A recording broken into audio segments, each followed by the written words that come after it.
முதலமைச்சருக்கு ஜிங்ஜா போட்டுட்டு இருந்தாரு. டிராமா கூப்பிட்டு ஐயா ஸ்டாலினை கூட வச்சு ஜிங்ஜா அடிப்பாரு.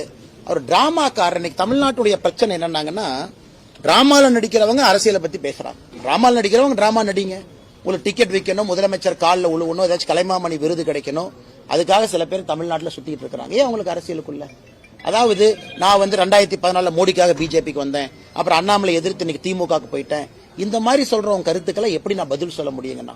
அண்ணாமலை இருக்கிறானோ இல்லையோ, நான் பிஜேபியில இருப்பேன், இது தொண்டர்களுக்கான இயக்கம்னா நான் பதில் சொல்றேன். நீ திமுகவுக்கு போகணும், அல்லது நீ ஏற்கனவே சொன்ன மாதிரி ஒரு தம்பி பிஜேபியில இருந்து அதிமுகவுக்கு போகணும், அதிமுக அந்த தம்பி டிவிகேக்கு போகணும். நீ போறனா போய்க்கப்பா, பழிய என் மேல போடுற. உனக்கு ஒரு கட்சியின் மீது நம்பிக்கை இருக்குன்னா அந்த கட்சியில் இருக்கணும். தலைவர்கள் வருவார்கள் போவார்கள். இன்னைக்கு நீங்க சொன்ன அந்த காமெடி நடிகர் அப்படித்தான் ஆயிட்டார். ஆனா நீங்க மீடியா நண்பர்கள் என்ன பண்றீங்க? உங்களுக்கு ஒரு டிஆர்பி வேணும். மக்களுக்கு காலையில இருந்து டிவியை பாக்குறாங்க. அண்ணாமலை என்ன எப்ப பார்த்தாலும் சீரியஸா பேசுவாரு, உலக அரசியல் பேசுவாரு, டேட்டா பேசுவாரு. அப்ப காமெடிக்கு ஒரு 2 பேர் வரணும், அவங்களையும் போட்டா தான் டிவி மக்கள் பார்ப்பாங்க. ஒரு காமெடி நடிகரை போட்டு எனக்கு அப்புறம் போடுறீங்க. அந்த காமெடி நடிகர் 2 கருத்து சொல்றாங்கன்னு மறுபடியும் என்கிட்ட கேக்குறீங்க. அதனால காமெடி நாடக நடிகரை காமெடியாவே வச்சுக்குவோம். இத்தனை நாளா பதில் சொல்ல நீங்க கேட்டதுக்காக சொல்றோம். அவரு கஷ்டப்பட்டு ஒரு டிக்கெட் 2 டிக்கெட்டை வித்துட்டு அப்படியே ஸ்டேஜில் நடிச்சுக்கிட்டோம். இன்னைக்கு ஒரு சீட்டுக்காக, ஒரு எம்எல்ஏ சீட்டுக்காக சில காமெடி நடிகர்கள் தமிழகத்துல, நாடக நடிகர்கள் பிச்சை எடுக்கக்கூடிய நிலையில ஆண்டவன் அவங்களை வச்சிருக்கான். ஆனா கேட்டா நான் அந்த கட்சியில் அப்படி இருந்தேன், அந்த கட்சியில் எம்எல்ஏவா இருந்தேன், அதுக்கப்புறம் பிஜேபிக்கு வந்து அதுக்கப்புறம் டிஎம்கேக்கு போனேன். நாடக கூடாரம் போல கட்சி கட்சியா மாறுறவங்களுக்கெல்லாம் எப்படி நான் பதில் சொல்ல முடியுங்க? தென்னிந்திய ஃபார்வர்டு பிளாக்கினுடைய தலைவராக இருக்கக்கூடிய அண்ணன் திருமாறன் அவர்களுடைய இல்ல திருமண விழா மிக சிறப்பாக மதுரையில சில நாட்களுக்கு முன்பு நடைந்தேறியது. அந்த நிகழ்வுக்கு அந்த அன்னைக்கு வர முடியாத காரணத்தினால் இன்னைக்கு அண்ணனுடைய இல்லத்திற்கு திருமணமான நம்முடைய பொண்ணு மாப்பிள்ளை 2 பேர்த்தையும் சந்திச்சு குடும்ப உறவினர்கள், அவங்களுடைய தாய் குறிப்பாக அவங்களுடைய குடும்ப உறுப்பினர்களை சந்தித்து விட்டு என்னுடைய மகிழ்ச்சியும் அவர்களோடு பகிர்ந்து விட்டு இங்கிருந்து நான் புறப்படுறேன். அதே நேரத்தில் பத்திரிகை நண்பர்கள் இருக்கிறீங்க, உங்க கேள்வி கேளுங்கன்னா பதில் சொல்றேன். அண்ணா ஒரு விஷயம் நான் சொல்றேன், நல்லா புரிஞ்சுக்கண்ணே. நான் என்ன விஜயும் டிவிகேவை இன்னும் அடிக்க ஆரம்பிக்கல. நான் அடிக்க ஆரம்பிக்கல. ஏன்னா தமிழ்நாடு அரசியல்ல நான் எப்பொழுதுமே என்னுடைய பேச்சை மாத்தி பேசக்கூடிய ஆள் கிடையாது. விஜய் அவர்கள் அரசியலுக்கு வந்த முதல் நாள் நான் சொன்ன அதே கருத்தை தான் இன்னைக்கு சொல்றேன். அரசியலுக்கு புதியவர்கள் வரணும். எங்களோட ஒருத்தர் கூட்டணி சேரல அப்படிங்கறதுக்காக அப்படியே நான் மாத்தி எல்லாம் பேச மாட்டேன். அவருடைய பாதையில் அவர் போகட்டும். அதே நேரத்தில் இந்த டப்பா இன்ஜின் அப்படின்னு அவர் சொன்னதுக்கான பதிலடி நான் கொடுத்துட்டேன். ஆனா இன்னைக்கு டிவிகேவோ திரு விஜய் அவர்களோ இந்த கட்சியில் இருக்கக்கூடிய அல்லு சில்லுகளை வச்சுக்கிட்டு வம்பிழுத்தாருன்னா என்னுடைய பதிலும் மிக கடுமையா இருக்கும். அதே பிலோ த பெல்ட் நான் போவேன், விஜய் மேலேயே நான் போவேன். அது வேண்டாம். ஒரு நாகரிகமான அரசியல் விஜய் சொன்னனால என்னுடைய பதிலும் இன்னைக்கு நாகரிகமா இருக்கு. இந்த 2ஆம் கட்ட 3ஆம் கட்ட 4 கட்சி மாறி வந்தவங்க அவங்க எல்லாம் வச்சுக்கிட்டு பிலோ த பெல்ட் போகணும்னு நினைச்சாங்கன்னா அதே விஜய் அவர்களுக்கு, அதே டிவிகேக்கு, அதே பாணியில, அதே பிலோ த பெல்ட்ல அதை விட சிறப்பான பதில் சொல்ல தெரியும். வேண்டாம்னு நினைக்கிறேன். அரசியல் நாகரிகமா இருக்கட்டும், அவருடைய பாதையில் அவர் போகட்டும், மக்கள் முன்பு அவருடைய கருத்துக்களை வைக்கட்டும். அது ஏற்கனவே நான் சொன்னது போல இவிஎம் மிஷின்ல நம்முடைய தமிழகத்தினுடைய வாக்காளர் பெருமக்கள், எல்லா தலைவர்கள், எல்லா கூட்டணி கட்சி தொண்டர்கள், தலைவர்கள் சொல்வதெல்லாம் கேட்டுட்டு ஏப்ரல் மாதத்தில் வரக்கூடிய தேர்தலில் அவங்களுடைய எண்ணத்தில் இருக்கிறத பிரதிபலிக்கட்டும். அது காத்திருப்போம். அதே நேரத்தில் தேசிய ஜனநாயக கூட்டணி வெற்றி பெற வேண்டும் என்பதற்காக கடுமையாக உழைத்துக் கொண்டிருக்கின்றோம். அதனாலதான் நீங்க சொல்லும் பொழுதே சில பேருக்கு நான் பதில் சொல்ல விரும்பல. ஏன்னா 2nd லெவல் 3rd லெவல்னு போக ஆரம்பிச்சு நான் பதில் சொல்ல ஆரம்பிச்சா இதுக்கு எண்டே இல்லை. அதனால இது ஒரு வார்னிங்கா கூட அவங்க எடுத்துக்கிட்டோம். ஆனா இன்னைக்கு ரொம்ப ஒரு ஆச்சரியமான விஷயம் என்னன்னாங்கன்னா, நியூஸ் 24/7 தொலைக்காட்சி நிறுவனம் இன்று காலையில் அந்த வீடியோ வெளியிட்டு இருக்கிறாங்க. அந்த வீடியோவை பார்க்கும் பொழுது அந்த சம்பந்தப்பட்ட எம்எல்ஏ திரு பழனியாண்டி அவர்கள் நேரடியாக அங்க இருக்கிறாங்க. காவல்துறை இருக்கிற மாதிரி எனக்கு தெரியுது. 25 லட்சத்திற்கும் மேற்பட்ட அந்த உங்களுடைய கேமரா லைவ் எக்யூப்மெண்ட், அந்த எலக்ட்ரானிக் ஐட்டமை சேதப்படுத்தி இருக்கிறாங்க. நேரடியாக அந்த எம்எல்ஏவே தாக்குறாரு. இதைவிட ஒரு கிளியர் கட் ப்ரூஃப் என்ன வேணும்? ஆனால் கரூர் மாநகர காவல்துறை கண்காணிப்பாளர் அவர்கள் கொடுத்திருக்கக்கூடிய பத்திரிகை அறிக்கை முற்றிலும் பொய் என்பது இதிலிருந்தே தெரியுது. அதனால முதலமைச்சர் அவர்கள் தன்னுடைய கட்சியை சார்ந்த ஒரு எம்எல்ஏ, ஒரு சட்டமன்ற உறுப்பினர், அவர் தப்பாக நடத்தக்கூடிய, சட்டத்திற்கு புறம்பாக நடத்தக்கூடிய கல்குவாரி, அதை படம் பிடிக்க செல்லக்கூடிய ஒரு நிருபர், கதிரவன் என்கின்ற நிருபர், அவரை தாக்கியும் இத்தனை காலமா அது மௌனம். இன்னைக்கு அவங்கெல்லாம் பணம் கேட்டு எங்களை பிளாக்மெயில் பண்ணாங்க, அதனால நாங்க இன்னொரு செக்ஷனை போட்டு இந்த ரிப்போர்ட்டர் தூக்கி உள்ள வைக்கட்டுமா அப்படிங்கிற ஒரு நெரேட்டிவும் செட் பண்றதுக்கு ஒரு கும்பல் கிளம்பி இருக்கு. இதெல்லாம் தமிழக முதலமைச்சர் நேரடியா தலையிடணும், இதையெல்லாம் முளையிலே கிள்ளி எறியணும். அவருடைய கட்சி எம்எல்ஏவின் மீது அவர் நடவடிக்கை எடுத்தார்னா தமிழகத்தில் சட்டம் ஒழுங்கு இருக்குன்னு நம்ம நம்பலாம். ஆனா கடந்த 4.5 ஆண்டுகள்ல பார்க்கும் பொழுது தமிழகத்தில் அதிகமா சட்டம் ஒழுங்கு பிரச்சனை உருவாக்குவதே திமுக காரங்க தான். ஒன்னு திமுக காரங்க நிறைய இடத்துல கஞ்சா விட்டு மாற்றாங்க, அல்லது எம்எல்ஏவை போன்றவர்கள் நேரடியா களத்தில் இறங்கி ரிப்போர்ட்டரை தாக்குறாங்க. இதை விட தமிழகத்தில் சட்டம் ஒழுங்கு அதல பாதாளத்தில் இருக்கு அப்படின்னு படம் பிடித்து காட்டுவதற்கு என்ன வீடியோ வேண்டும் முதலமைச்சர் அவர்களே? உடனடியா எஃப்ஐஆர் போடுங்க, கைது பண்ணுங்க, தூக்கி உள்ள வைங்க. எம்எல்ஏவா இருந்தாலும் பரவாயில்ல.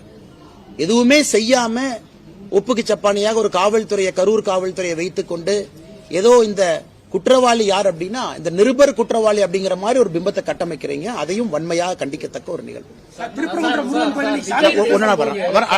முடிச்சுட்டு உங்கள்கிட்ட வர்றேங்கண்ணே, கேளுங்க. தமிழகத்துல என்டிஏவுக்கு எடப்பாடி பழனிசாமி தான் தலைமைன்னு நைனா நாயந்தர் உட்பட எல்லாரும் சொல்றாங்க. ஆனா அவர் பாஜக தலைமை அப்படின்ற மாதிரி ஒரு நேத்து நான் பதில் சொல்லியிருந்தேங்கன்னா, அது எங்களுடைய கட்சி, எங்களுடைய கூட்டணி, எங்களுடைய தலைவர்கள் அவங்க மக்கள் முன்னால எப்படி அப்படின்னு சொல்லிட்டாங்க. திரு விஜய் அவர்கள் கைத்தட்டு பெறுவதற்காக அவங்க கட்சிக்குள்ள அவர் என்ன வேணாலும் நரேட்டிவ் செட் பண்ணிக்கிட்டு அது அவருக்கு விட்டது. அதனால் தமிழக மக்கள் எல்லோருக்குமே தெரியும் யார் இன்னைக்கு முதலமைச்சரா இருக்கிறாங்க, எதிர்க்கட்சி தலைவரா யார் இருக்கிறாங்க, தேர்தலுக்கெல்லாம் எப்படி இருக்குன்னு. ஆனால் இன்னைக்கு விஜய் அவர்களை பொறுத்தவரை நான் ஏற்கனவே நேத்து காலையில கோயம்புத்தூர்ல சொன்னது போல அந்த அரங்கத்துக்குள் இருக்கக்கூடிய தன்னுடைய தொண்டர்களுடைய விசிலுக்காக கைத்தட்டலுக்காக பேசிய பேச்சாக மட்டும்தான் இருந்தோ தவிர ஒரு டெப்தா, ஒரு சிந்திக்க வைக்கக்கூடிய ஒரு வாக்காளன எதற்கு நான் உங்களுக்கு ஓட்டு போடணும், எதற்கு மாற்றம் வேண்டும் அப்படிங்கிற பேச்சா இல்லை. அதனால அதை கடந்து போய் விடலாங்கண்ணா. திருப்பரங்குன்றத்துல அந்த நீதிமன்றம் உத்தரவிட்டு அந்த தீபம் ஏற்ற விடல. ஆனா நீதிமன்றத்தில் போய் அந்த மன்னிப்பு கடிதம் கொடுத்திருக்காங்க, நிபந்தனையற்ற மன்னிப்பு கடிதம் மாவட்ட ஆட்சியர் கொடுத்திருக்காங்க. தமிழக அரசு கொடுத்த மாதிரி தான் நம்ம பார்த்துக்கலாம். 100% தமிழக அரசு முதலமைச்சரே கொடுத்ததா தான் எடுத்துக்கணும். ஒரு மாவட்ட ஆட்சியர் என்பது முதலமைச்சரை ரெப்ரசென்ட் பண்ணக்கூடிய ஒரு ஸ்டேட் இன்ஸ்ட்ருமெண்ட். அவர் அந்த மாவட்டத்தில் ஸ்டேட் யாரு, அரசு யாருன்னு கேட்டீங்கன்னா மாவட்டத்தினுடைய ஆட்சியர், காவல் கண்காணிப்பாளர், போலீஸ் கமிஷனர். இன்னைக்கு அவங்க போய் கோர்ட் முன்பு நின்று மன்னிப்பு கேட்கறாங்கன்னா இது எந்த அளவுக்கு சீரியஸா போயிருக்கு, எந்த அளவுக்கு முதலமைச்சர் வாக்கரசியலுக்காக, மைனாரிட்டியை தாஜா செய்ய வாக்கரசியலுக்காக இதை எக்ஸ்கலேட் பண்ணி இந்த நிலைமை கொண்டு நிறுத்திட்டார். இன்னைக்கு யாரு பலிகாடாவாக மாறி இருக்கின்றார்கள் என்றால் அந்த மாவட்டத்தினுடைய ஆட்சியரும் காவல்துறை கமிஷனரும் இன்னைக்கு பலியாடு மாதிரி நிக்கிறாங்க. அதனால்தான் நேத்து நாங்க பத்திரிகையாளர் சந்திப்பில் கேட்டது, இன்னும் நீதியரசர்கள் ஒரு படி மேல போய் அந்த ஆட்சியருக்கு யார் போன் பண்ணாங்க, ஆட்சியருக்கு இந்த மாதிரி செய்ய சொன்னது யார்? ஏன்னா ஏற்கனவே அந்த டிவிஷன் பெஞ்ச் அதுல நமக்கு ஊர்ஜிதம் ஆயிருச்சு. அந்த 144 சிஆர்பிசி என்ன போட்டாங்களோ அதே ஃப்ராட் என்பது நமக்கு தெரிஞ்சிருச்சு. அது டிவிஷன் பெஞ்சிலேயே சொன்னாங்க இதே ஒரு ஃப்ராட் அப்படின்னு. ஆனா இன்னைக்கு தப்பான ஒரு 144 தடை உத்தரவு போட்டு அதுல யாரோ மேலிருந்து கொடுத்த அழுத்தத்திற்கு பணிந்து ஒரு காவல்துறையும் மாவட்ட ஆட்சியரும் தான் செய்ய வேண்டிய கடமையிலிருந்து தவறி இன்னைக்கு தமிழ்நாடு ஸ்டேட்டே மக்கள் மன்றத்தில் அவமானப்பட்டு நீதியரசர்கள் முன்பு நீதிமன்றத்தில் வெட்கி தலைகுனியும் அளவுக்கு இன்னைக்கு நிலைமையை கொண்டு விட்டிருக்கிறாங்க. இதிலிருந்தே புரிந்து கொள்ள வேண்டும், கலவரத்தை ஏற்படுத்துவதற்கு முயற்சி செஞ்சது யார்? பழிய இன்னைக்கு நம்முடைய கட்சியின் மீது, நம்முடைய தோழர்கள் மீது, சகோதரர்கள் மீது போடுறாங்க. இன்னைக்கு வெட்ட வெளிச்சமாக நீதிமன்றத்தில் தமிழக மக்களுக்கு எல்லாம் தெரிஞ்சிருச்சு இந்த திருப்பரங்குன்றம் பிரச்சனையை உருவாக்கியதே திராவிட முன்னேற்ற கழகம் தலைமையிலான அரசு. காரணம் எதற்காக? வாக்கு அரசியலுக்காக, ஓட்டு அரசியலுக்காக. ரவீன் சக்கரவர்த்தி என்ன சொல்றாருன்னா, தாவேகா 2வது இடத்துக்கு வந்துருவாங்க, அதிமுக 3வது இடத்துக்கு போயிருவாங்க. தாவேகாவுடைய வாக்கு சதவீதம் அதிகமா இருக்கு, நாங்க கூட்டணி வச்சதுனால கூட எங்களுடைய வாக்கு சதவீதமே குறைந்திருக்கு அப்படின்லாம் கூட அவர் பேசியிருக்காரு. ஆனா அதுல ஒரு 2 கருத்துல ஒரு கருத்து, தமிழகத்தை பொறுத்த வரைக்கும் பல ஆண்டு காலமாக இது ஒரு காங்கிரஸ் ஸ்டேட்டாக இருந்துச்சு. காங்கிரஸ் மாநிலமாக, காங்கிரஸை விரும்பக்கூடிய ஒரு மாநிலமாக தமிழ்நாடு பல ஆண்டு காலம் இருந்திருக்கு. இந்தியாவில் மற்ற பகுதியில் காங்கிரஸ் வருவதற்கு முன்பே தமிழகத்தில் காங்கிரஸ் மிகப்பெரிய தலைவர். இன்னைக்கும் காங்கிரஸ் ஒரு கட்சி இருக்குன்னா ஒரு ஐடென்டி தலைவர்கள் பாத்தீங்கன்னா ராஜாஜி ஐயா ஆரம்பித்து காமராஜர் ஐயா வரைக்கும் நிறைய சொல்லிக்கிட்டே போலாம். இடையில முக்கியமான தலைவர்கள் எல்லோருமே முதலமைச்சர் நாற்காலியில் அமர்ந்திருந்தாங்க. இன்னைக்கு அந்த காங்கிரஸ் கட்சி எப்படி இருக்குன்னா திரு பிரவீன் சக்கரவர்த்தி அவர்கள் பிரதிபலிக்கக்கூடிய காங்கிரஸ் கட்சியா இருக்கு. கூட்டணி ஒரு பக்கம், ஆசை இன்னொரு பக்கம். டெல்லியை பார்த்துக்கிட்டு இருக்கிறாங்க. டெல்லியிலிருந்து வரக்கூடிய தலைவர்களுடைய எண்ணம் வேறு மாதிரி இருக்கு, காங்கிரஸ் கட்சியினுடைய எண்ணம் வேறு மாதிரி இருக்கு. ஆனா இன்னைக்கு பாத்தீங்கன்னா காங்கிரஸ் கட்சி தமிழகத்தினுடைய தலைவருடைய நிலம் எப்படின்னா, தன்னுடைய சொந்த கட்சியை சார்ந்த ஒருவர் தனியார் தொலைக்காட்சி நிறுவனத்துக்கு பேட்டி கொடுத்து இவங்க வளர்ந்துட்டாங்க, திமுக வளர்ந்துச்சுன்னு எங்கேயுமே சொல்ல, திமுக ஆட்சிக்கு வரணும் எங்கேயுமே அவர் சொல்லல. அவர் மீது நடவடிக்கை கூட எடுக்க முடியாத நிலைமையில தான் தமிழக காங்கிரஸ் கட்சியினுடைய தலைவர் உட்கார்ந்து இருக்கிறார். பத்திரிகை நண்பர்கள் ஏன் நடவடிக்கை எடுக்கலன்னு கேட்டா, நான் டெல்லிக்கு அனுப்பியிருக்கேன், டெல்லியில முடிவு பண்ணுவாங்க. அதாவது ஒரு கட்சியில ஒரு தொண்டனின் மீது ஒரு நடவடிக்கை எடுக்க கூட முடியாத ஒரு மாநில தலைவராக இருக்கக்கூடிய காங்கிரஸ் கட்சி இன்னைக்கு எதற்கும் டெல்லியை பார்த்து எதிர்பார்த்துக் கொண்டிருக்கின்றார்கள். இந்த ஒரு காரணத்துக்காகத்தான் காங்கிரஸ் அழிஞ்சிச்சு. தமிழகத்தில் இருந்த பவரை தூக்கி டெல்லியில கொடுத்தாங்க. கர்ம வீரர் காமராஜரையை எப்படி இங்க ஆட்சியை நடத்தினாங்க. அதன் பிறகு இந்திரா காந்தி அம்மையார் டேக் ஓவர் பண்ணதுக்கு அப்புறம் கர்ம வீரர் ஐயாவை தோற்கடிக்க வேண்டும் என்கின்ற ஒற்றை காரணத்திற்காக 1972 தேர்தலில் திராவிட முன்னேற்ற கழகத்தினுடைய கூட்டணி 234 தொகுதியில ஒரு தொகுதியும் கூட காங்கிரஸ் நிக்காம 1972 பாதி பாராளுமன்ற தொகுதியில காங்கிரஸ் நின்னாங்க. அன்னைக்கு ஆரம்பிச்ச வீழ்ச்சி காங்கிரஸ் இங்க இருக்கு. நான் காங்கிரஸ் கட்சியை பத்தி கமெண்ட்ரி கொடுக்க வேலை என் வேலை இல்லைங்கண்ணா. ஆனால் நிச்சயமாக காங்கிரஸ் கட்சியினுடைய வீழ்ச்சி தமிழகத்தில். ஆனா இன்னும் அவங்க பாருங்க, 63 சீட் காங்கிரஸ் நின்னாங்க 2011. அதன் பிறகு 40 சில்லற சீட்டுக்கு வந்தாங்க. அதன் பிறகு 25 சீட்டுக்கு வந்துட்டாங்க. 60 சீட்ல நின்ன ஒரு கட்சி அதே திமுக கூட்டணியில வெறும் 10 ஆண்டுகள்ல இன்னைக்கு 25 சீட்ல வந்து நிக்குது. ஆனாலும் காங்கிரஸ் கட்சி இன்னைக்கு பேசும் பொருளா இருக்கு. காரணம், தேவையில்லாம பிரதமர் மீது வைக்கக்கூடிய அவதூறான பேச்சுக்கள் எல்லாம், பாராளுமன்றத்தில் ராகுல் காந்தி அவர்கள் செய்யக்கூடிய சில தேவையில்லாத விஷயங்கள் எல்லாம். அதனால இன்னைக்கும் பிரவீன் சக்கரவர்த்தி அவங்க சொல்றத சொந்த கருத்துன்னு தான் காங்கிரஸ் சொல்ல போறாங்க. அவர் சொந்த கருத்துங்க. ஆனா கேட்டா all India data analytics wing head அப்படிம்பாங்க. அதனால இது காங்கிரஸ் கட்சிக்கான பிரச்சனை. காங்கிரஸ் கட்சி எப்படி இருக்கு அப்படிங்கிற மக்கள் மன்றத்தில் என் கருத்தாக இதை நான் வைக்கின்றேன். ஓபிஎஸ் அவர்கள் வர்றதுக்கு எதுவும் வாய்ப்பு இருக்கா சார்? நீங்க வந்து அவரோட ரொம்ப தொடர்பு இருந்தீங்க, நல்ல தொடர்புல. இப்ப அவர் தனிச்சுடப்பட்ட மாதிரி தெரியுது. அவர் வர யாரும் தனித்தல்ல எங்கேயும் போகலீங்கன்னா, காலம் இருக்கிறது, காத்திருங்கள், பொறுமையா இருங்க, எல்லாம் நல்லதாக நடக்கும். தமிழகத்தில் 2026 திராவிட முன்னேற்ற கழகத்தினுடைய ஆட்சி தூக்கி எறியப்பட வேண்டும் என்று மக்கள் தெளிவாக நினைக்கின்றார்கள், விரும்புகின்றார்கள். அதற்கு என்ன நடக்கணுமோ அது நடக்குங்க. அண்ணாமலை பாஜகவில் என்ன நிலைமையில இருக்கிறாரே தெரியலன்னு சேகர் பாபு பேசியிருக்கிறாரு சார். ஆனா நான் சேகர் பாபு ஒரு மாதிரி அண்டி பிழைக்கிற ஆண்டி இல்லைங்கண்ணா. இந்த பள்ளி எல்லாம் பாத்தீங்கன்னா இந்த செவுத்துல ஒட்டிக்கிட்டு சுத்திக்கிட்டு இருக்கும் வீட்டுல. அந்த பள்ளி கத்துனா மட்டும்தான் செவுத்துல ஒட்டி இருக்கிறது தெரியும். இன்னைக்கு சேகர் பாபு அவரை பார்க்கணும்னா முதலமைச்சருடைய ஜீப்ல ஓரத்துல பள்ளி மாதிரி ஒட்டிட்டு போவார். ஸ்ரீரங்க கோயில்ல எல்லாம் 4000 ரூபாய் டிக்கெட் வாங்கி சொர்க்கவாசல பாக்குறதுக்கு போவாங்க. அதே சேகர் பாபு எப்படி அடாவடியாக சென்னையினுடைய ரவுடியா எப்படி இருந்தாரோ 20 ஆண்டுகளுக்கு முன்பு, கோவில்ல இன்னைக்கும் அறநிலையத்துறை அமைச்சராக அதே ரவுடியா தான் இருக்கிறார். எல்லாம் நவருங்க.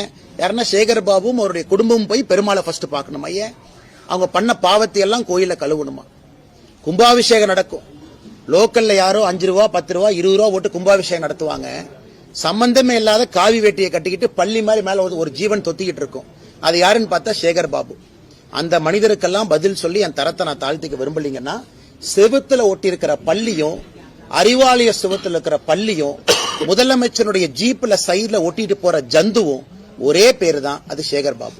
திமுக கனிமொழி எம்பி வந்து சொல்லியிருந்தாங்க, நாங்க ஆட்சிக்கு வந்தோம்னா டாஸ்மாக் கடையில மூடுவோம், மதுரை கொண்டு வரோம். கிழிச்சாங்க. கனிமொழி அவர்கள் நல்ல ஒரு மனநிலை மருத்துவரை போய் பார்க்கணும். நல்ல மருத்துவரை போய் பார்க்கணும். அவருக்கு இந்த 15 வருஷம் வீடியோல கனிமொழி அக்காக்கு போட்டு காட்டணும். இந்த சில படத்துல பாத்தீங்கன்னா, ஏதோ ஒரு படத்துல பார்த்தேன், இந்த காலையில ஒரு உயிர், நைட்டு ஒரு உயிர். ரெமோ, அம்பியன், அம்பி, அன்னியன் ஒரு கேரக்டர் அப்பப்ப மாறும். அந்த கேரக்டரா கனிமொழி அக்கா மாறிட்டாங்க. தேர்தல் வரும் பொழுது டாஸ்மார்க்க மூடுவேன், தேர்தல் நடந்து முடிந்த பிறகு எஸ்கேப்பு, அதன் பிறகு 5 ஆண்டுகள் கழித்து திமுகவினுடைய தேர்தல் வாக்குறுதி குழுவினுடைய தலைவி. நீங்க 2021 கொடுத்த வாக்குறுதியினுடைய வெள்ளை பேப்பரை கொடுங்கன்னா சிரிப்பாங்க, அதை பத்தி பேச மாட்டாங்க. அதனால கனிமொழி அவர்கள் எப்படி பேசுறாங்கன்னே தெரியல. அந்நியனா பேசுறாங்களா, அம்பியா பேசுறாங்களா, இல்ல ரெமோவா பேசுறாங்களான்னு தெரியாது. மாறி மாறி பேசக்கூடிய அரசியல்வாதியாக அருமை அக்கா கனிமொழி அவர்கள் என்று மாறி இருக்கின்றார். மதுரை மாநகரம் தூய்மையற்ற மாநகரமா இருக்கு. ஆனா மதுரை நாடாளுமன்ற உறுப்பினர் வந்து தொடர்ந்து மத்திய அரசுக்கு எதிராக அந்த கருத்துக்களை சொல்லிட்டு வராரு. தமிழகம் வந்து கடைசி பொசிஷனுங்கன்னா, இன்னைக்கு இந்தியாவில் 10 லட்சம் பேர் இருக்கக்கூடிய நகரத்துல இந்தியாவுடைய கடைசி இடத்துல மதுரை இருக்கு. ஆனா இதெல்லாம் தமிழ் சங்கம் பார்த்த ஒரு ஊர். தமிழகத்துல, இந்தியாவுல எப்படி வாரணாசிக்கு இன்னைக்கு நம்ம சொல்றோம் காலத்தால் அழிக்க முடியாத ஊருன்னு சொல்ற மாதிரி தமிழகத்துல ஒரு நகரத்தை சொல்லணும்னா அது மதுரை தான். காலத்தை கடந்து நிற்கக்கூடிய ஒரு ஊர். இன்னைக்கு வாரணாசி எப்படி இருக்குன்னு பாருங்க. மதுரை அளவுக்கு பழமையான வாரணாசி எங்க கொண்டு போய் வச்சிருக்காங்க. இன்னைக்கு மதுரையை எங்க கொண்டு போய் அவங்க விட்டுருக்காங்க அரசியல்வாதிகள். குப்பை நகரமாக இப்படிப்பட்ட சரித்திர புகழ்பெற்ற மதுரையை மாத்திட்டு இன்னைக்கு சு வெங்கடேசன் பட்ஜெட் வந்துச்சுன்னா பட்ஜெட்டை பத்தி பேசுறாரு. அப்புறம் ஏதோ புக் விழாக்கு போறாரு, சினிமா பாட்டு ரிலீஸ் விழாக்கு போறாரு. அப்புறம் திமுகவை பத்தி மட்டும் பேச மாட்டார், எல்லாத்த பத்தியும் பேசுவார். ஏன்னா அவரு மதுரையில அவருக்கு இருக்கிற ஓட்டு 10,000 கீழே தான். திமுக காரங்களோட சேர்ந்தா தான் மதுரையில அவர் ஜெயிக்க முடியும். அதனால திமுக காரங்களை பத்தி மட்டும் பேசவே மாட்டார், மிச்சதெல்லாம் அவர் பேசுவார். அதனால இன்னைக்கு மதுரை மாநகரத்தினுடைய எம்பி நிலைமையை நினைச்சா ரொம்ப பரிதாபமா இருக்குங்கன்னா, பாராளுமன்றத்தில் மோடி அவர்களை குற்றம் சொல்வது, குறை சொல்வது, பல பொய்களை சொல்லி மாட்டியிருக்கிறார். இதற்கு முன்பு விமான நிலையத்தை பத்தி ஒன்று சொன்னாரு. அதற்கு நம்முடைய விமானத்துறையினுடைய அமைச்சரை நேரடியாக பதில் சொல்லி இருந்தாங்க. எப்பாவது பாராளுமன்றத்தில் இந்த குப்பை பிரச்சனை இருக்கு அப்படின்னு பேசியிருக்காங்கன்னு, குப்பை பிரச்சனைக்கு முழு காரணம் திராவிட முன்னேற்ற கழகம் அப்படின்னு பேசியிருக்காங்கன்னு, முதலமைச்சரை சந்திச்சு மதுரையில் இருக்கக்கூடிய குப்பை பிரச்சனைக்கு தீர்வு கேட்டிருக்காங்கன்னு, இங்க இருக்கக்கூடிய மேயரோடு உட்கார்ந்து குப்பை பிரச்சனை தீர்ப்பதை பத்தி பேசியிருக்காரா? ஆனா பேசுறதெல்லாம் China, America, Greenland, Antarctica, Siberia, அது வேற என்ன புதுசா ஒரு நாடு இருக்கும், அந்த நாடு தான். 3 மாதங்களா மேயர் இல்லாம இருக்கு சார் மதுரை மாநகராட்சி. ஆனா கரெக்ட், இந்த மதுரை மாநகராட்சி தான் அந்த ஃபேமஸா அந்த ஊழல் வழக்கில் எல்லாம் மாத்தி மாத்தி கம்ப்ளைண்ட் கொடுத்து கடைசியில் அறிவாலயத்தில் மேயரை வீட்டுக்கு போக சொல்லி இன்னைக்கு மேயரே இல்லாத ஒரு நகரமாக மதுரை மாறி இருக்கிறது. அது இங்க இருக்கக்கூடிய 2 அமைச்சர்களுக்கு கொண்டாட்டம். ஏன்னா மேயர் பாத்தீங்கன்னா இந்த அமைச்சர் கார் பக்கத்துல போறதா, இந்த அமைச்சர் கார் பக்கத்துல போறதா அந்த அம்மாக்கு பெரிய பிரச்சனையா ரொம்ப காலமா இருந்துச்சு. இன்னைக்கு மேயர் பதவியே இல்லாதனால தனிக்காட்டு ராஜாவாக 2 அமைச்சர்களும் சுத்திட்டு இருக்காங்க. அவங்க ஈகோலயே மதுரை அழிஞ்சிருச்சு. இன்னைக்கு தமிழ்நாட்டில் ஒரு ஊர், திராவிட முன்னேற்ற கழகத்தினுடைய 2 அமைச்சர்கள் இருக்கக்கூடிய ஒரு ஊர், அவர்கள் இருவருடைய ஈகோல அழிஞ்சிருக்குன்னா அது மதுரை. இருவருடைய தனிப்பட்ட ஈகோல மதுரை மாநகராட்சியும் மதுரை நகரத்தையும் குப்பை நகரமாக மாத்தி எங்கேயோ கொண்டு நிறுத்தி வச்சிருக்காங்க. சார் கடைசியா ஒண்ணு, இப்ப நீங்க தெளிவான விளக்கம் கொடுத்துட்டீங்க சார். ஏன் அந்த தேர்தல் பொறுப்பாளர்ல இருந்து விலகின அப்பாவுடைய உடல் அண்ணா நீங்க கேட்டதுக்காக மறுபடியும் சொல்றாங்கன்னா அண்ணா நல்லா புரிஞ்சுக்கணும். அண்ணா இந்த தேர்தல் பொறுப்பாளர் என்பது கட்சியினுடைய அமைப்பு வேலை, கட்சியினுடைய அமைப்பு வேலை. இந்த பூத்து, சக்தி கேந்திரம், நம்முடைய தொண்டர்களை சந்திப்பது அமைப்பு வேலை. அதுக்கு நம்ம கிட்ட நிறைய தலைவர்கள் இருக்கிறாங்க, நிறைய திறமையான தலைவர்கள் இருக்கிறாங்க, அவங்க நிறைய செய்வாங்க. இந்த அமைப்பு வேலையை பொறுத்தவரை, பாரதிய ஜனதா கட்சியை பொறுத்தவரை ஒரு ஆத்மார்த்தமான வேலை. ஒரு தொகுதினா நீங்க அங்கேயே போய் தங்கி இருக்கணும், 2-3 நாட்கள் அட்டஸ்டச்சா இருக்கணும், வீடு வீடாக போகணும், தொண்டர்கள் எல்லாத்தையும் நம்ம தயார் நிலைப்படுத்தணும், அதன் பிறகு ஆர்கனைசேஷனை சரி பண்ணணும், பூத் அளவெல்லாம் ரெடி பண்ணணும், பூத் கமிட்டியை செக் பண்ணணும். இது முழுவதுமாக ஒரு அமைப்பு வேலை. இன்னைக்கு அமைப்பு வேலை செய்யணும்னா முழுமையாக நேரம் கொடுத்து நீங்க பண்ணணும். அங்க இருக்கணும், நீங்க கட்சி உங்களை எதிர்பார்க்கும், சொல்ற டேட்டுக்கு நீங்க அங்க போகணும். ஏன்னா மாநில தலைவராக இருக்கும் பொழுது நாங்கள் அதை செஞ்சிருக்கோம், எல்லா தலைவர்களும் அதை செஞ்சிருக்கிறாங்க. இன்னைக்கு நான் அந்த நேரம் கொடுக்க முடியாத சூழ்நிலையில நான் இருக்கேன். இந்த நேரத்துக்கு 7ஆம் தேதி போங்க, என்னால 7ஆம் தேதி போக முடியுமான்னு தெரியலீங்கன்னா அதான் நேத்து அதுக்கான காரணம் நான் சொன்னேன். மற்றபடி அரசியல் வேலையும் இன்னைக்கு நம்முடைய இளைஞரணி தம்பியினுடைய திருமணம் இருந்துச்சு. இப்பதான் திருப்பரங்குன்றத்துல திருமணத்தை முடிச்சுட்டு இங்க வர்றேன். அண்ணன் திருமாறன் அண்ணன் அவர்கள் எனக்கு ஒரு சகோதரரை போல. நான் 2-3 நாள் தாமதமா வந்தாலும் கூட என்னை அதே இன்முகத்தோடு வரவேற்கக்கூடிய அன்னைக்கு அண்ணன் வீட்டுல நான் இருக்கேன். அதனால இந்த பணி எனக்கு எப்ப நேரம் இருக்கோ ஓடி வந்துடுறேன்.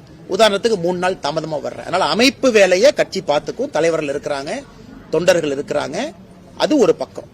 மற்றபடி அரசியலை பொறுத்தவரை நம்ம பேசணும். பிரஸ் மீட்ல கேள்வி கேட்கறீங்க, நம்ம என்ன பதில் இல்லைன்னு சொன்னாங்கன்னா அரசியல் கேள்வி கேட்கறீங்க, அதுக்கான பதிலையும் நான் சொல்லியிருக்கேன். அதிலிருந்து பின்வாங்க போவது கிடையாது. அதற்கு கட்சிக்கு நம்ம நேரம் கொடுக்கிறோம். ஏன் நம்முடைய அகில இந்திய தலைவர் திரு நிதின் நபீன் அவர்கள் பொறுப்பேற்பதற்கு முன்னாடி நாள் நாமினேஷன் ஃபார்ம் கொடுக்கணும். அன்னைக்கு நான் அகில இந்திய தலைவர்கள்ட்டே நான் பர்மிஷன் கேட்டேன், ஐயா இன்னைக்கு என்னால வர முடியாது, கொஞ்சம் குடும்பத்தினுடைய சூழ்நிலை, நான் நாளைக்கு வந்துடுறேங்க ஐயான்னு. அடுத்த நாள் டெல்லிக்கு போய் அந்த நிகழ்ச்சியில பங்கேற்றேன். இது எல்லோருமே புரிந்து கொள்வார்கள். ஒரு கட்சியை பொறுத்தவரை எல்லாத்துக்குமே தெரியும் யாரை எங்க பயன்படுத்தணும், யாரை எங்க கூப்பிடணும். இது நேத்திலிருந்து பயங்கரமா நானும் பாக்குறேன், டிவியில் அப்படி டிபேட், அப்படி மீடியா அப்படி. சோ இந்த அன்னைக்கு அமைப்பு வேலைகளை அடுத்த 30 நாளும் நேரம் கொடுக்கணும். அவங்களுக்கு 5 தொகுதி கொடுத்திருக்காங்க, 6 தொகுதி கொடுத்திருக்காங்க, 3 தொகுதி கொடுத்திருக்காங்கன்னா அவங்க நேரம் கொடுத்து அங்க இருப்பாங்க. அந்த தொகுதியை வெற்றி தொகுதியா மாத்துவாங்க. அதே தொகுதிக்கு நாளைக்கு பிரச்சாரத்துக்கு போகணும், நான் அவைலபிளா இருக்கேன். மார்ச்ல சூழ்நிலை மாறி இருக்கும், வாங்கன்னு கேட்கறாங்க, நான் திரும்ப அங்க போறேன். ஆனா இன்னைக்கு எனக்கு அந்த சரியான நேரத்திற்கு நாம் செல்லவில்லை என்றால் அது கட்சியை அவமானப்படுத்துற மாதிரி இருக்கும். அதனால எப்பவோ நான் கட்சிக்கு சொல்லிட்டேன். நேத்து பத்திரிகையாளர் சந்திப்புல நீங்க அண்ணே கோயம்புத்தூர்ல நிப்பீங்களா, அண்ணே இங்க நிப்பீங்களான்னு கேட்டதுக்காக நான் பதில் சொன்னேன். நானாக சொல்லல, கேட்டீங்க, நான் பதில் சொன்னேன். எப்பவுமே என்னை பொறுத்தவரை நான் ஒளிச்சு மறைக்கிற ஆள் இல்ல, நேரடியா பதில் பேசிட்டு போறாள். ஏன்னா எப்பொழுதுமே நேரடியா பேசிட்டோம்னா மனசுல எப்பவுமே பாரம் இருக்காது. அதே நேரத்தில் நண்பர்கள் நன்றாக புரிந்து கொள்ள வேண்டும், பாரதிய ஜனதா கட்சி தேசிய ஜனநாயக கூட்டணியை பொறுத்தவரை 2026 திராவிட முன்னேற்ற கழகம் யூபிஏ, இன்னைக்கு அவங்க மாத்தி மாத்தி பேர் வச்சுக்கிறாங்க, இந்தி அலையன்ஸ் வச்சுக்கிறாங்க, யூபிஎன் வச்சுக்கிறாங்க. அது என்ன பேராக இருந்தாலும் கூட அவர்கள் 2026 ஆட்சி கட்டலிலிருந்து இறக்கப்பட வேண்டும் என்பதிலே தெளிவாக இருக்கின்றோம். அண்ணாமலை சார் மீண்டும் கோவில் போட்டிடுவாங்க. அண்ணே, நம்ம கட்சியை பொறுத்த வரைக்கும் இந்த கட்சியினுடைய ஒரு நல்ல விஷயம் என்னன்னா, எல்லாத்துக்குமே அந்த கட்சி ஒரு பணி கொடுக்கும், இதை செய்யுங்கன்னு சொல்லணும். ஈவன் சிட்டிங் எம்எல்ஏவாக இருந்தாலும் கூட கட்சி ரீநாமினேட் பண்ணாதான் அவங்க அந்த தொகுதியினுடைய சட்டமன்ற வேட்பாளராக திரும்ப வருவாங்க. ஆனால் இந்த கட்சியை பொறுத்தவரை ஒரு அற்புதமான விஷயம் என்னன்னா, கட்சி சொல்லும் யாரு எங்க நிக்கணும், எதற்காக நிக்கணும். 2024 கோயம்புத்தூர்ல நிக்கணும், கோயம்புத்தூர் நின்னாச்சு. 2026 எங்க நிக்கணும்னு சொல்லும் பொழுது அங்க நிக்கிறோம். அதே நேரத்தில் எல்லா பகுதியிலும் வேலை செய்யறோம், அரசியல் வேலைகள் எல்லா பகுதிக்கு போறோம், எல்லா இடத்துலயும் பேசுறோம். இன்னைக்கு மதுரையில் இருக்கிறோம், நேத்து கோயம்புத்தூர், அடுத்த 2-3 நாள் நாளைக்கு மத்தியானத்துல இருந்து கோயம்புத்தூர்ல இருப்பாங்க 2 நாளைக்கு. அதனால எங்கெங்கெல்லாம் நேரம் கொடுக்க முடியுதோ கோயம்புத்தூர்ல இருந்து வெளியே வந்து நேரம் கொடுத்துட்டு திரும்ப நான் போய்க்கிறேங்கன்னா, அமைப்பு வேலையை பொறுத்தவரை சொல்லுகின்ற நேரத்திற்கு என்னால் வர முடியாது என்பதை நான் தெளிவுபடுத்தியிருக்கேன். கட்சிக்கும் ரொம்ப நாளைக்கு முன்னாடி சொல்லிட்டேன், அகில இந்திய தலைவர்களுக்கும் ரொம்ப நாள் முன்னாடி நான் சொல்லிட்டேன். அதற்குத்தான் நான் நிதின் நபீன் அவர்களுடைய பதவியேற்பு விழாவையும் கூட உங்களுக்கு ஒரு உதாரணமா நான் கொடுத்தேன். இந்த குழப்பம் யாருக்கு இருக்கக்கூடாதுங்கிறதுக்காக ஒரு உதாரணமா கொடுத்தேன். நன்றி அண்ணா. அண்ணா எஸ் வி சேகர் அண்ணா ஒரு டிராமால தான் நடிச்சிட்டு இருந்தாரு. அவர் டிராமால நடிச்சிட்டு இருந்தாரு, முதலமைச்சருக்கு ஜிங்ஜா போட்டுட்டு இருந்தாரு, டிராமா கூப்பிட்டு ஐயா ஸ்டாலினை கூட வச்சு ஜிங்ஜா அடிப்பாரு. அவர் டிராமாக்காரர். இன்னைக்கு தமிழ்நாட்டுடைய பிரச்சனை என்னன்னாங்கன்னா, டிராமால நடிக்கிறவங்க அரசியலை பத்தி பேசுறாங்க. டிராமால நடிக்கிறவங்க டிராமா நடிங்க, உங்களுக்கு டிக்கெட் விற்கணும், முதலமைச்சர் காலில் உழுவணும், ஏதாச்சும் கலைமாமணி விருது கிடைக்கணும், அதுக்காக சில பேர் தமிழ்நாட்டில் சுத்திட்டு இருக்காங்க. ஏன் அவங்களுக்கு அரசியலுக்குள்ள? அதாவது நான் 2014 மோடிக்காக பிஜேபிக்கு வந்தேன், அப்புறம் அண்ணாமலை எதிர்த்து இன்னைக்கு திமுகவுக்கு போயிட்டேன், இந்த மாதிரி சொல்றவங்க கருத்துக்களை எப்படி நான் பதில் சொல்ல முடியுங்கன்னா? அண்ணாமலை இருக்கிறானோ இல்லையோ, நான் பிஜேபியில இருப்பேன், இது தொண்டர்களுக்கான இயக்கம்னா நான் பதில் சொல்றேன். நீ திமுகவுக்கு போகணும், அல்லது நீ ஏற்கனவே சொன்ன மாதிரி ஒரு தம்பி பிஜேபியில இருந்து அதிமுகவுக்கு போகணும், அதிமுக அந்த தம்பி டிவிகேக்கு போகணும். நீ போறனா போய்க்கப்பா, பழிய எம்எல்ல போடுற. உனக்கு ஒரு கட்சியின் மீது நம்பிக்கை இருக்குன்னா அந்த கட்சியில் இருக்கணும். தலைவர்கள் வருவார்கள் போவார்கள். இன்னைக்கு நீங்க சொன்ன அந்த காமெடி நடிகர் அப்படித்தான் ஆயிட்டார். ஆனா நீங்க மீடியா நண்பர்கள் என்ன பண்றீங்க, உங்களுக்கு ஒரு டிஆர்பி வேணும், மக்களுக்கு காலையில இருந்து டிவியை பாக்குறாங்க. அண்ணாமலை என்ன எப்ப பார்த்தாலும் சீரியஸா பேசுவாரு, உலக அரசியல் பேசுவாரு, டேட்டா பேசுவாரு. அப்ப காமெடிக்கு ஒரு 2 பேர் வரணும், அவங்களையும் போட்டா தான் டிவி மக்கள் பார்ப்பாங்க. ஒரு காமெடி நடிகரை போட்டு எனக்கு அப்புறம் போடுறீங்க, அந்த காமெடி நடிகர் 2 கருத்து சொல்றாங்கன்னு மறுபடியும் என்கிட்ட கேக்குறீங்க. அதனால காமெடி நாடக நடிகரை காமெடியாவே வச்சுக்குவோம். இத்தனை நாளா பதில் சொல்ல நீங்க கேட்டதுக்காக சொல்றோம். அவரு கஷ்டப்பட்டு ஒரு டிக்கெட் 2 டிக்கெட்டை வித்துட்டு அப்படியே ஸ்டேஜில் நடிச்சுக்கிட்டோம். இன்னைக்கு ஒரு சீட்டுக்காக, ஒரு எம்எல்ஏ சீட்டுக்காக சில காமெடி நடிகர்கள் தமிழகத்துல, நாடக நடிகர்கள் பிச்சை எடுக்கக்கூடிய நிலையில ஆண்டவன் அவங்கள வச்சிருக்கான். ஆனா கேட்டா நான் அந்த கட்சியில் அப்படி இருந்தேன், அந்த கட்சியில் எம்எல்ஏவா இருந்தேன், அதுக்கப்புறம் பிஜேபிக்கு வந்து அதுக்கப்புறம் டிஎம்கேக்கு போனேன். நாடக கூடாரம் போல கட்சியா மாறுறவங்களுக்கெல்லாம் எப்படி நான் பதில் சொல்ல முடியுங்க?